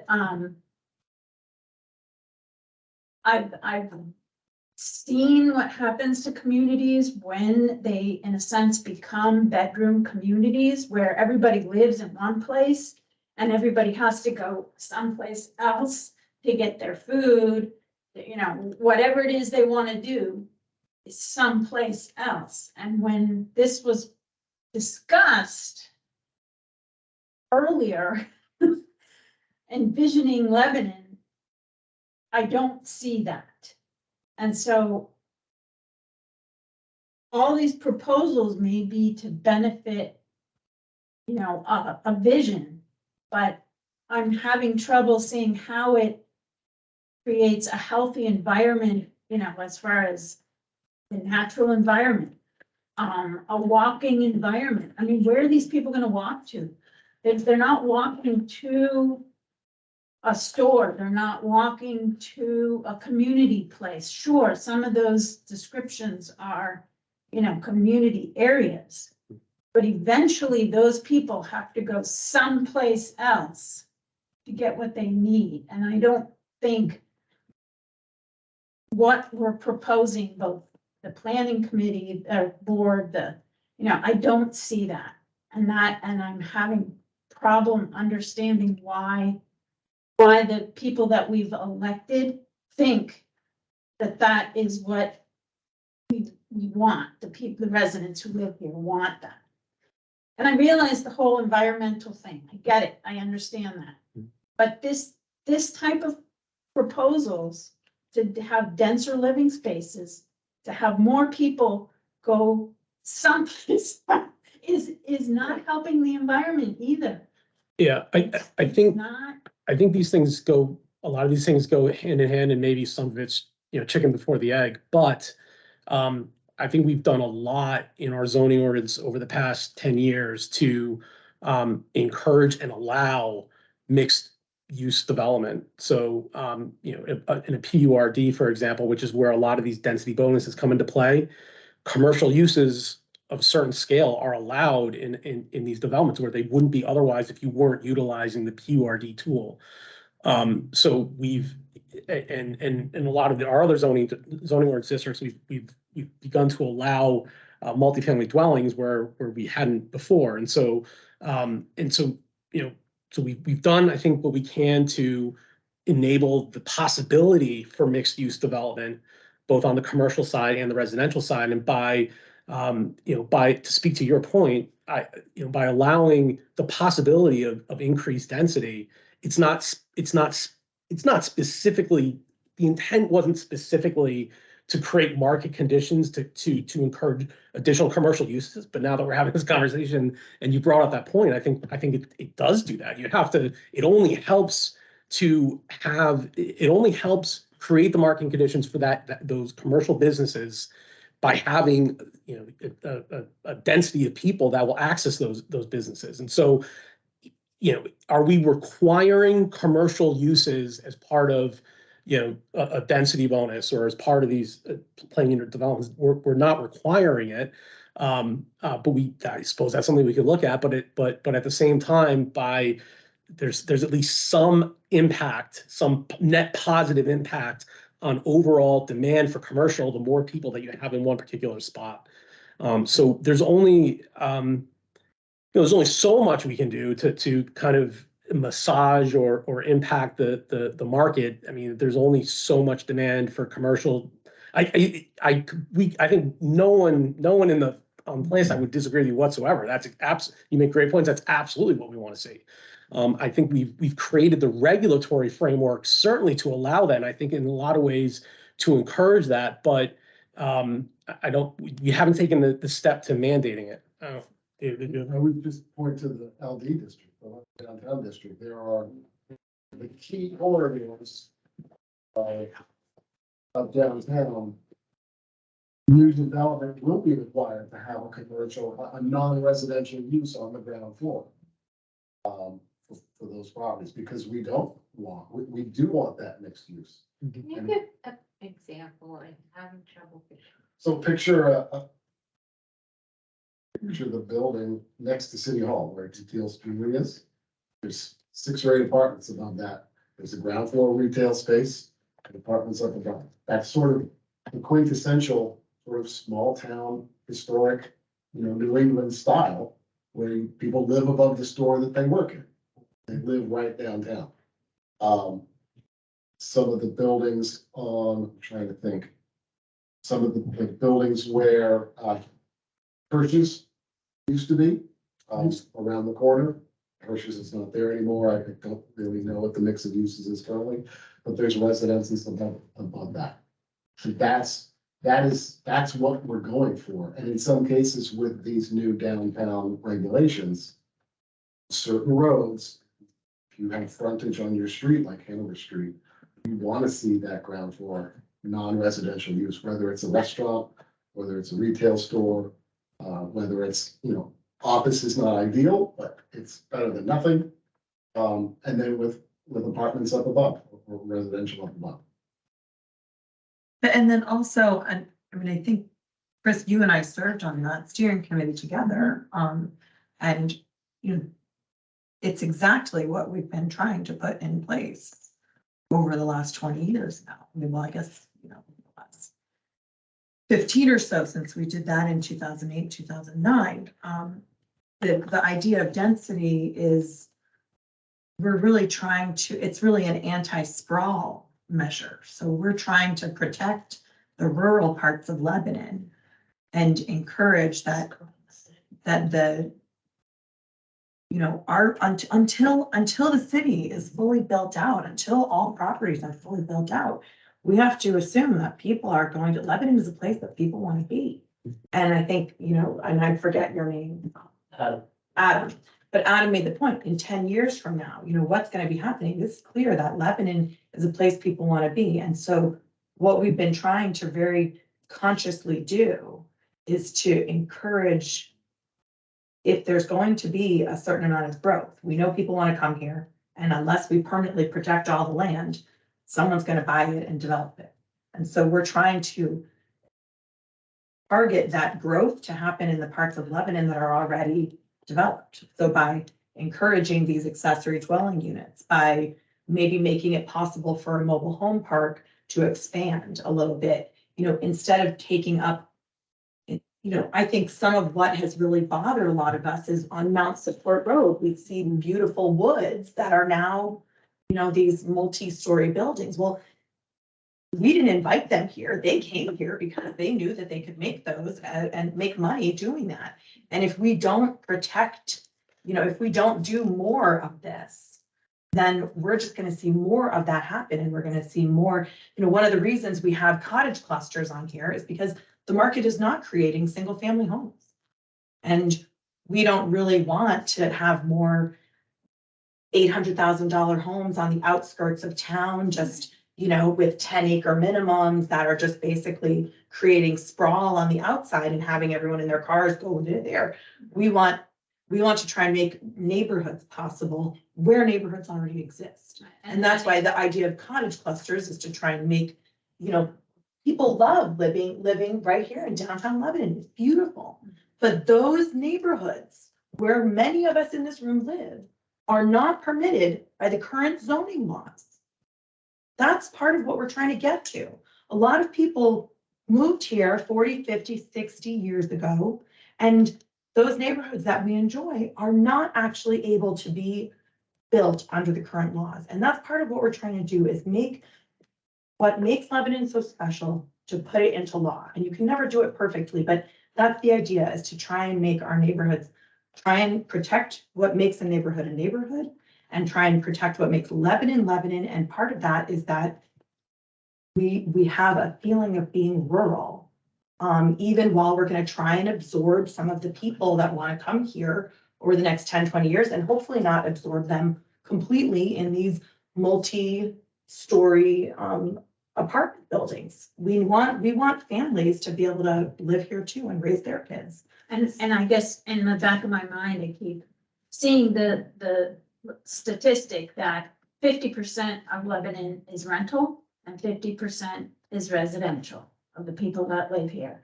So even those houses that are historic are primarily rental units because they are large, older farmhouse type style. So what were you mean when you said the neighborhoods aren't going to be allowed, because the houses are so big? A lot of times that's pretty typical of a lot of downtowns, is that if you went, I always find this to be very interesting, is that a lot of what we think of as the quintessential downtown neighborhood, you can't build it again. The zoning ordinance wouldn't let you do it because the rules wouldn't allow that density to be rebuilt again. We've said we want to have big houses on big lots, but we don't allow those. We don't allow for little houses on little lots. And it's really kind of almost antithetical to think that a lot of those neighborhoods that we think of as the neighborhoods that are the most desirable, amazingly enough, were built before zoning. They just organically erupted that way. And that's the cool part to me from a development perspective. But when you look back in history and you say, let's reproduce this 8-block neighborhood, one of the things we need to do from a zoning perspective is allow that to happen and allow for more thoughtful neighborhood-based best practices, things we can come up with to be able to allow those neighborhoods to infill, because we have a lot of infill potential too, but not disrupt the existing neighborhood in a way that's antithetical to the neighborhood itself. And that's a really tough balance. And that's where things like cottage zoning come in, where you have to be really thoughtful on how you allow that infill to happen, because you don't want to disrupt what's already there. Because what's different about the cottage, so if you think about your neighborhood, and our neighborhood, there's right now, your house is probably closer to your neighbors than the zoning allows. And it's probably closer to the road than the zoning allows, because we have all these setbacks about how we have to have so much space between each house and all of that. And so a lot of the houses on Green Street, on Union Street, on Shaw Street, all of Kimball, all of these houses are too close to each other and they're too close to the road. And yet that's what makes our neighborhoods feel like neighborhoods, and it's what makes people want to walk around and be a part of it. And that's part of the point, is we are trying to make it, I think the concept of infill is really what we're trying to adopt. And that's what we've been doing really intentionally for almost 20 years now. And you're absolutely right. If it's done wrong, if it's done poorly, it can be very disruptive to the neighborhood. Which is why we're trying to incorporate these design requirements and these extra standards in terms of what the building is gonna look like, how it's gonna be sited on the property, how it's gonna be oriented on the property, to do the best we can to not disrupt the fabric of a neighborhood. I had literally was working on a grant on that topic, the last couple of days, going back and forth with the consultant, to be able to have architecturally designed infill that's available for someone who wants to build on an existing lot in one of the existing neighborhoods, so that the people around that house know this is going to be an architecturally designed, energy efficient house that's going to fit into the neighborhood. That context is so important to maintaining the continuity of a neighborhood, and we're very aware of that, and we're hoping to bring more than just cottage housing, but other tools to the table to give people some options. Yeah. That concept of mixed uses, I don't think that message got to the planning board. Just recently, Lebanon Market, there was a proposal was accepted for, I believe it was 152 units. Supposedly the zoning ordinance said that the first floor abutting a main street, if it was 1,000 square feet, would be commercial.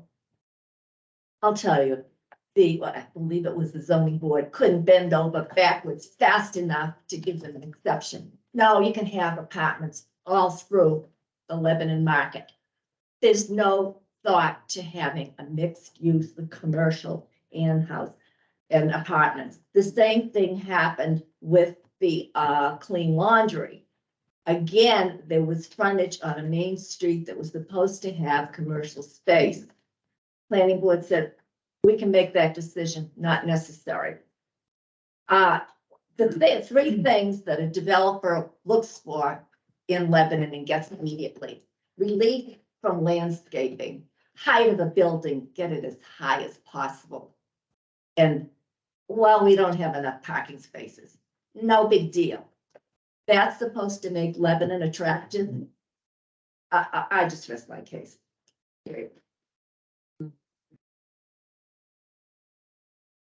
Much. I mean, I sometimes the results of a particular application are hard to accept if you have an opinion about the project. And things may not go the way that maybe the regulations contemplated. But that's because there are, in the case of the zoning board, they're charged with something very specific, and it's to look at whether a variance, whether an applicant is entitled under state statute to a variance from any particular requirement.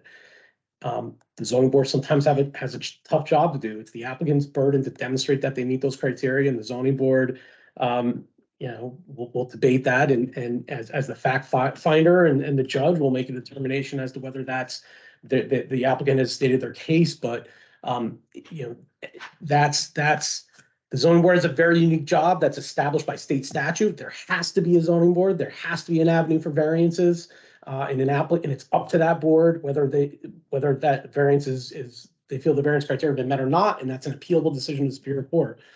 But that's that one unique case.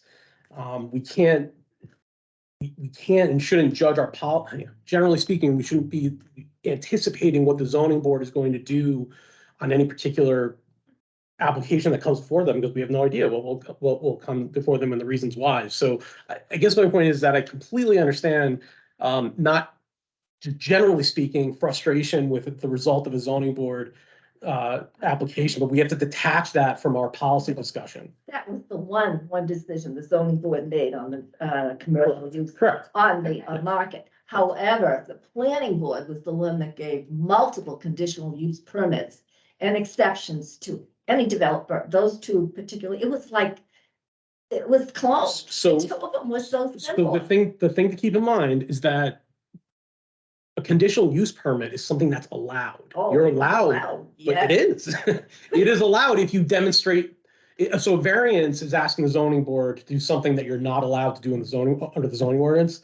A conditional use permit, just like a special exception, is something you're allowed to do, but it requires a heightened level of review and demonstration of compliance with the specific criteria, but it is allowed. Additional use is allowed, we need additional. Exactly, exactly. It's sort of like a little bit higher bar. Yeah. And Yeah, one's it's different. controlled by the zoning board and one's controlled by the planning board. But what That- happened? That's, and they statutorily operate very differently. My favorite quote is my former chairman, Walter Polakevich, to describe zoning is, we're a quasi judicial body and we like to focus on the quasi. So, But at the end of the day, they act more like a judicial body. so in those cases, even though the apartments did not have parking for each apartment, they allowed them to move forward. Now, No, I they get did this- though. I get the city, they don't. The Village Market one? Yeah. Yes, they do. They would. If they, okay, They will. Right. they were using the example that we will use city parking. I get city alerts. On Monday, with the impending snow for tomorrow, I got the update, the reminder. We're not allowed to park in the city from 12 AM until 6 AM so that they can clear snow. What happens? How does the police requirements for those, because the police sends it out, manage if people who don't have parking wherever something is built and they say, oh, we're gonna have runoff parking in the city parking lots, how does that get managed? There are certain city parking lots that are parking 24 hours. Yeah. All the time? Winter Yeah, park- certain, yeah. A winter parking restriction requires people to move around. There are. Okay, so people are gonna get up at December- midnight to move their car? December 1st to April 1st is the time period. Right there, yeah, although we're getting close. During storms on certain days of the week, you have to park in the B lot or the A lot or the C lot so that the city can move the snow in the other two lots. Then you can get your car out of the way and get it into once the snow's been removed. But it's not at With midnight. with respect to the application that was submitted, Tim would know better than I, but I think they had 152 units in two new buildings. There is a third building, as you're all aware. It's one of the uglier buildings in the city that is all commercial at the moment. And I think they met the requirement to provide some commercial space in that building. I think they had something like 80 or 90 spaces on their site, and they proposed, and will be obligated to secure long-term leases or control or use of 100 more spaces. So that would be, that's gonna be 170, 180 spaces for 152 units. So that will be, and they can't build the project Correct. unless and until they do that. So Right. they don't have anything unless and until they meet that requirement. Right. And they have to meet, they have to demonstrate that they have a long-term 99-year commitment right to utilize those 100 spaces at least off hours, at least outside of business hours.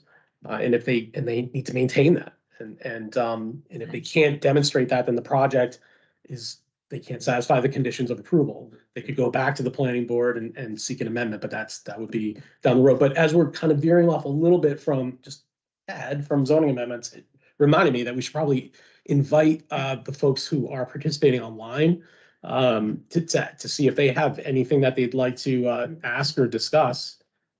Amy, Jennifer, Paul, and Toby, if you'd like to participate or ask any questions, please don't hesitate to, you can go ahead and unmute yourself and just chime in, or if you want to raise your hand, and I'm calling you that way, but didn't wanted to recognize you specifically and give you an opportunity to please weigh in if you like. So seeing everybody's mute still mic'd, and I don't see any hands. Yes, sir. It's still about the cottages, maybe slightly different look, but I guess right now I'm living at my parents' house where I grew up, all right, and I don't think many of my friends that I graduated with in 2012 from Lebanon live. I think the closest is like the far side of Enfield right now, just because of home prices, so I might be one of the people interested in these houses. So I guess my question would be, has the city looked at ways within, you know, the United States economy regulations to somehow permit or not permit, I guess, out of state, out of country investors where they then have to go rent from, or some of the apartments you said are kind of worker, what's the correct term? Workforce housing. Right, so is that like something where, I'm just trying to understand, does the developer release those and then they go to market prices after that? And like, how would I be barred, not barred, and how would we manage like a renter community versus a homeowner? And I think, again, drawing on my experience of workforce housing, you have to do it by design and then let the market take care of what the market does. Or you have to come up with a scheme of deed restrictions and ways to restrict the resale of the property. I've dealt with that with firsthand use in Wesley and in Stonington, both in Connecticut and Rhode Island. We don't have a scheme for that kind of restriction in Lebanon right now. We're going to be, one of the topics we're going to be looking at is what they call inclusionary zoning. So it requires a workforce element to be, a workforce housing element to be included in any development, potentially. Not as just a density bonus, the way we were talking about the PUDs earlier, but as a requirement that 30% of the housing in this development shall be deed restricted affordable housing. And I'll tell you, it comes with various goods and bads. The way I would always put it is that they call it an 830G in Connecticut. It's just the reference to the state code. It has a good upside insofar as the person who's buying the house gets an opportunity to buy a house that's more affordable to them, that fits federal income guidelines, and only a certain percentage of their income can go towards principal, interest, taxes, and insurance. Works for them very well. But the problem with it is, if they turn around to sell it, there's no upside or very minimal upside to it. So you don't have that appreciation of the rest of Lebanon. Yeah, as the rest of the market continues to go up. And in fact, what's happening in a lot of these developments is as interest rates have gone up, the value of the houses have gone down in the 830Gs, because it's a direct function as to how much mortgage payment you can make as a percentage of your income. So it gets really complex, and I could get some charts out, and we could get my economics professor could come out, but at the end of the day, it's really it's a difficult discussion to have, because when you start talking about removing people's rights to buy and sell, or manipulating them in a way where you get a particular outcome, it's a great deal if you're going to be there for a long period of time. Yeah, typically the deed restrictions are for 30 or for 40 years. If you know you're going to be there for a very long period of time, it's a great. You're not going to sell money. And you can, it transfers to the next generation. You know, but at the end of the day, 40 years later, those deed restrictions disappear. And when they disappear, it goes to market. And there's whoever owns it on that 41st year just won the lottery. So it's really, it's a touchy subject. It's difficult. I've dealt with it. I think that's part of one of the questions, you know, my experience having gone through some of those and dealing with them. has definitely been something that's gonna inform our policy making, because it's a topic we're gonna be talking about in the next year. And as a part of planning and development and as a part of the city, it's a tough subject because at the end of the day, you're compelling, it's sort of like trying to hold back the Mississippi River with just your hands. It doesn't work. I agree. It sounds like it's on your radar. I'm just Yeah. thinking like, I would love to live next to some of my buddies, you know, but if it comes down to me competing against, a doctor coming in, I'm not gonna. And that I think is the framework that I would want to share with you. Is number one, I'm coming to this community, I'm trying to find a place to live too, and it's not particularly easy. But you think about it in terms of where is the next generation gonna organize their family? And right now, Lebanon's priced out of the market. It's either a combination of price or lack of availability of housing. And we created a lot of 1 and 2 bedroom apartments, which maybe that's great when you're younger. But when you're ready to start a family and you go from 2 in the household to 6, all of a sudden now that your housing needs change dramatically over that period of time. And that's the part where that we talk about the missing middle. That's really the target the audience we need to find. And it's young families that want to establish themselves in Lebanon that right now are being forced to commute 45 minutes to an hour to find housing that's affordable. I think the last thing I'll say then is just that discussion in mind is, I think it's the right thing to put this sort of cottage and the density there, as long as when these come to market, it's not, external populations coming in, but the existing population of Lebanon, which was the initial intent to provide them for, and so. And that's the hard part, is that's, You can't regulate that's the that, part we so- can't regulate. Yeah. You know, if you want to come in from New Jersey. middle of Iowa, yeah, which is where I came from originally, you know. Housing investors, that. And unfortunately, it's the form of housing, really the only restriction you can have is the things like what we had with, it needs to be owner occupied. That's something we can use as a tool. So Buying off stuff and not living there. And the idea of it is you want to have ownership and home ownership be in what we value. And I think that's when we talk about the accessory dwelling units, the real key on that is that it shall be owner occupied. And if it's not, we have to have a good scheme to make sure that it is. Because that it's the avoidance of the real estate investment trust out of New York City coming in and buying up properties and turning them all into Airbnbs and destroying the real estate market, which that happens a lot. And it is happening a lot in different parts of New England. so in our city, saying the only people that would not, be a non-occupying owner are houses that have ADU. That's just one example. Wait, But- hold on, no, let's make sure. Homes that have ADUs are required. To I be- got that, yeah. but I'm asking about the The thing other, I'm all hearing the about- other properties can be owned by external. Yeah. By third parties. Yeah, Right, and I've been hearing about limiting housing as an investment, and I don't know if that's a theoretical thing, or if that's something California's doing, or. That's something, that is something that can be done at the state level. Yeah. It'd be very Not the- difficult to do.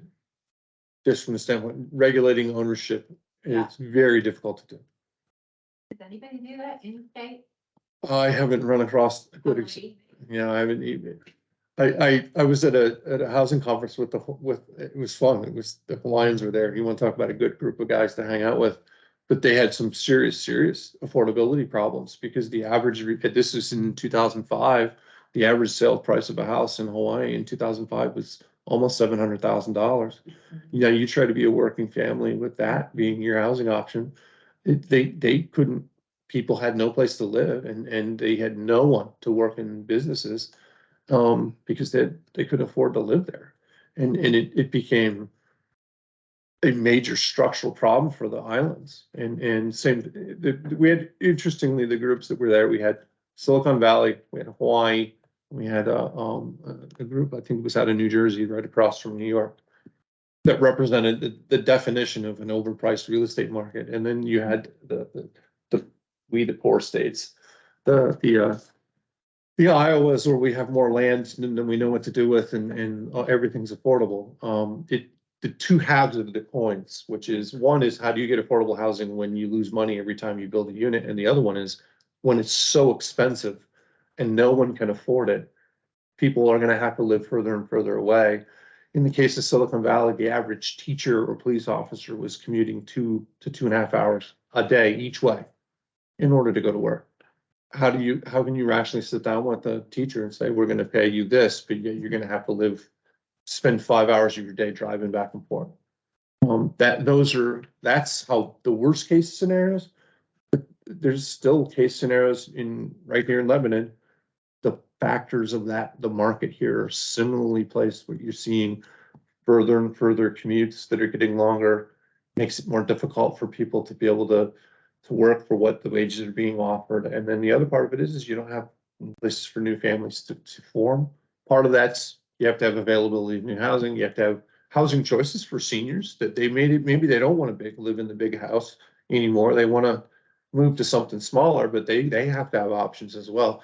So it's all along that spectrum where you're looking at trying to figure out little niches and little pools of opportunity for housing choice to occur. And that's kind of what we're thinking. What we have on the table is a couple of different ideas, but we're going to continue to operate in that, in that genre and that thought over the next 18 months and see what we can come up with. Again, hopefully allowing people choices as to how they want to organize where they live. If housing is such an issue for the Upper Valley, how come it seems that Lebanon seems to be the most active, proactive? We don't see Hanover or Norwich. But we have the businesses here, and we have conditions that are attractive for development. We have water and sewer where a lot of communities don't have that. But again, we have businesses here in Lebanon that have a workforce that can't find housing here, that can't live here. But let's make it clear, the city is not inviting anyone to come here. There's an idea that somehow the city is inviting the developers to come to Mount Support or something. There's nothing that the city is doing. The market is what's bringing people here. The developers are seeing Lebanon is a place that I can build and make money. And that's why it's so important for us to protect our Lebanon with these types of laws. But I remember hearing that it's so hard to get anything done because you have to jump over so many hurdles of the planning board. Yeah. And now they are getting 7 and 8 waivers to any of the things, like, I don't even know why the city council created the tree committee, because none of the requirements of the green requirements were all waived.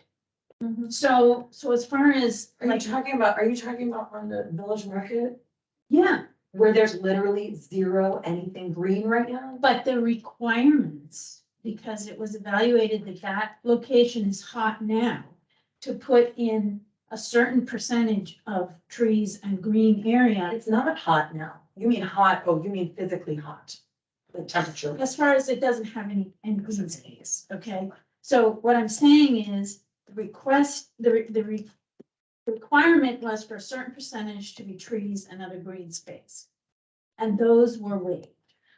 That's because the zoning, if land was flat and we didn't have any kind of differences or any kind of different conditions, you wouldn't need a planning board. You would just have the law and it would apply perfectly. You have the planning board because they recognize that existing conditions don't always conform to the ideal conditions that are what our laws are based on. And so they have to use their human judgment to say, well, is this a reasonable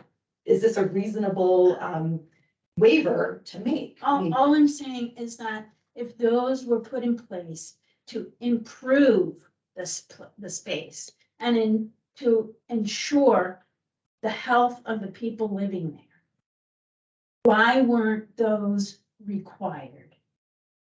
instead of waiving.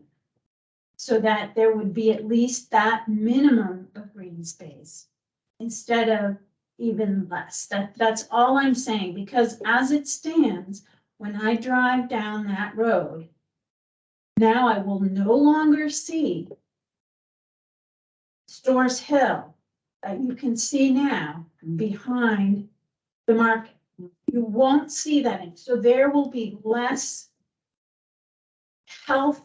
We've all read the studies that when you live in a place that you can see green, you can see trees, you can see living things, you are emotionally and psychologically healthier than if you live where all you see are buildings.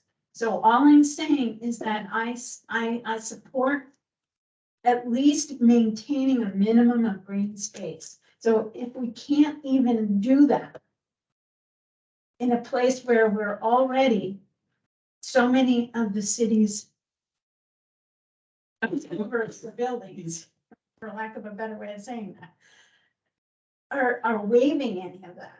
I find that that is not supporting the health of its current residents and even its future residents.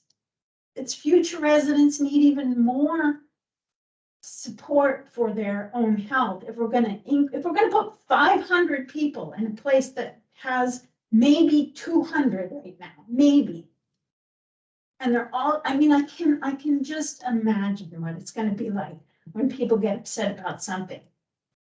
And you're frustrated that the planning board you feel that the discretion that they used, they went overboard in the discretion that they used to Yes. approve waivers for that. Yes. I mean, and that's fair. I mean, we're allowed to disagree with, but the planning board has discretion and they were within a reasonable amount of discretion. Some people think it was, a good idea or not a good idea, but that sounds like your disagreement is that they used too much. You think they went overboard in the use of their discretion that is up to them to use. We're looking for planning board members, just saying. I mean, We'd that's. love to have anybody apply. People in this room. You get We, it's 8:09 and, I just want to be respectful of people's time. I think we had some good discussion. We are available anytime, further discussion, call, email, we can set up an appointment, we can talk on phone, we can meet online. We can spend, basically as much time with you as you like. And as I said, we'll set up another date for December. At that point, we'll have had some additional feedback from our land use boards, and so maybe we'll have a few tweaks to update. And then again, hopefully in February to focus exclusively on those ballot amendments and just please feel free to participate in any of the other meetings, the land use boards and otherwise that are coming up. And anyway, thank you very much for attending tonight. We really appreciate it. We will post this video online for anybody who wants to take a look. And anyone who's left online, Amy and Paul, thank you for attending as well. And unless there's anything else, we'll call them night. Oh, yeah. Really quick. Yeah, sure. Off the subject, but that new building that Dartmouth's building, the library. All right, we'll call the meeting and then I'll answer. All right, thanks everyone. Take care.